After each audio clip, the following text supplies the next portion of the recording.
ഏഴാമത്തെ വിഷയം, പ്രധാനപ്പെട്ട വിഷയം, പ്രവാചകൻ സല്ലല്ലാഹു അലൈഹി വസല്ലമ ഭയന്നത് എന്താണ്? കപട വിശ്വാസികളെയാണ്.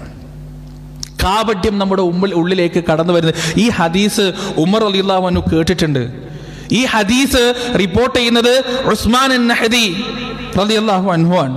അദ്ദേഹം ഈ ഹദീസ് കേൾക്കുന്നത് ഉമർ റളിയല്ലാഹു അൻഹു മിമ്പറിൽ നിന്ന് പറയുമ്പോഴാണ്.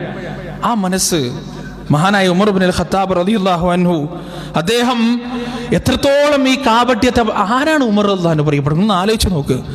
ഇത്രത്തോളം ഇസ്ലാമിന് വേണ്ടി കുത്തേറ്റിട്ട് കുടിക്കുന്ന വെള്ളം ആ കുത്തേറ്റ കത്തിക്കുത്തിന്റെ ഭാഗത്തൂടെ ഒഴിഞ്ഞു പോകുന്ന അവസ്ഥ, ആ അവസ്ഥയിൽ പോലും നിസ്കാരത്തെക്കുറിച്ചും നെരിയാണിക്ക് താഴെ പാൻറ് പോയതിനെ കുറിച്ചും ചിന്തിച്ച വലിയ മഹാൻ.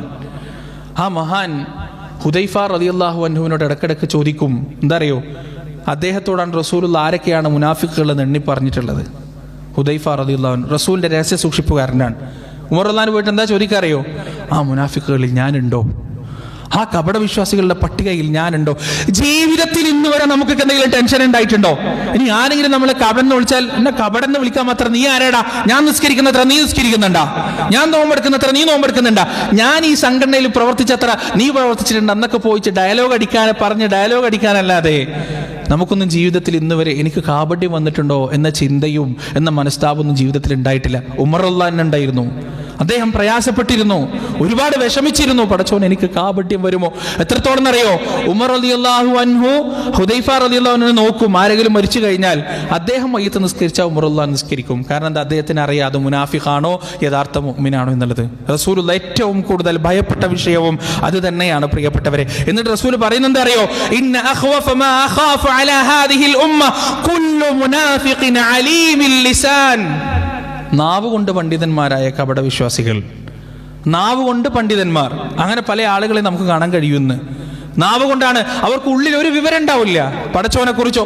ഖുർആൻ എടുത്തിട്ട് മര്യാദയ്ക്കൊന്ന് ഓതാൻ പറഞ്ഞാൽ തെറ്റാതെ ഓതാൻ അവരെ കൊണ്ട് പറ്റൂല.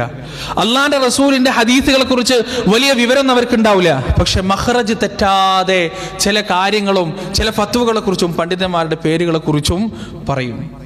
ആളാവാൻ വേണ്ടി മാത്രം, ആളുകളുടെ മുന്നിൽ ഉലൂവ് നടിക്കാൻ വേണ്ടി മാത്രം ഇത്തരത്തിലുള്ള ആളുകൾ നിഫാഖും കൊണ്ട് സമൂഹത്തിലേക്ക് ഇറങ്ങും. റസൂലുള്ളാഹി സ്വല്ലല്ലാഹു അലൈഹി വസല്ലം അങ്ങനെ എത്ര ആളുകളുണ്ട്, ദീന് പറയുന്നവരാണ്, പക്ഷെ ജീവിതത്തിൽ ഒരു ബന്ധവും ദീനുമായിട്ടുണ്ടാവില്ല. അള്ളാഹു കാത്തുരക്ഷിക്കട്ടെ പ്രിയപ്പെട്ടവരെ. പറയാൻ എന്താണ്? ഖതീബാണ്, പള്ളി സെക്രട്ടറിയാണ്, പള്ളി പ്രസിഡന്റാണ്, കമ്മിറ്റിയിലെ വലിയ അംഗമാണ്, അങ്ങനെയാണ് ഇങ്ങനെയാണ്, പക്ഷേ ഹൃദയത്തിൻ്റെ ഉള്ളിൽ ദീനുണ്ടാവില്ല, പടച്ചോനെ പേടിയുണ്ടാവില്ല, ഇഖ്ലാസും ഖുശൂവും ഉണ്ടാവില്ല. അങ്ങനെയുള്ള ആളുകൾ ഈ ഉമ്മത്തിന് തുരങ്കം വെക്കും, ഈ ഉമ്മത്തിനെ നശിപ്പിച്ചു കളയും എന്ന് റസൂലുള്ളാഹി സ്വല്ലല്ലാഹു അലൈഹി വസല്ലം പറഞ്ഞിട്ടുണ്ട്. അതുകൊണ്ട് പ്രിയപ്പെട്ടവരെ, ഈ 7 വിഭാഗത്തിൽ നിന്ന് അല്ലാഹു സുബ്ഹാനഹു വ തആല നമ്മെ രക്ഷിക്കുമാറാകട്ടെ. അള്ളാന്റെ റസൂല് വഴന്ന ഈ 7 രോഗങ്ങളും ഈ 7 അസുഖങ്ങളും ഈ 7 ദുരന്തങ്ങളും നമ്മുടെ ജീവിതത്തിൽ അല്ലാഹു സുബ്ഹാനഹു വ തആല ഇല്ലാതാക്കുമാറാകട്ടെ. അതിൽ നിന്ന് പൂർണ്ണമായി മോചനം നേടിയ വിജയികളുടെ കൂട്ടത്തിൽ അല്ലാഹു നമ്മെ ഉൾപ്പെടുത്തുമാറാകട്ടെ. വനസ്തഗ്ഫിറുല്ലാഹ ലി വലക്കും വഅൻ ജമീഇൽ മുസ്ലിമീന അജ്മഈൻ വനസ്തഗ്ഫിറൂഹു ഇന്നഹു ഹുവൽ ഗഫൂറുർ റഹീം.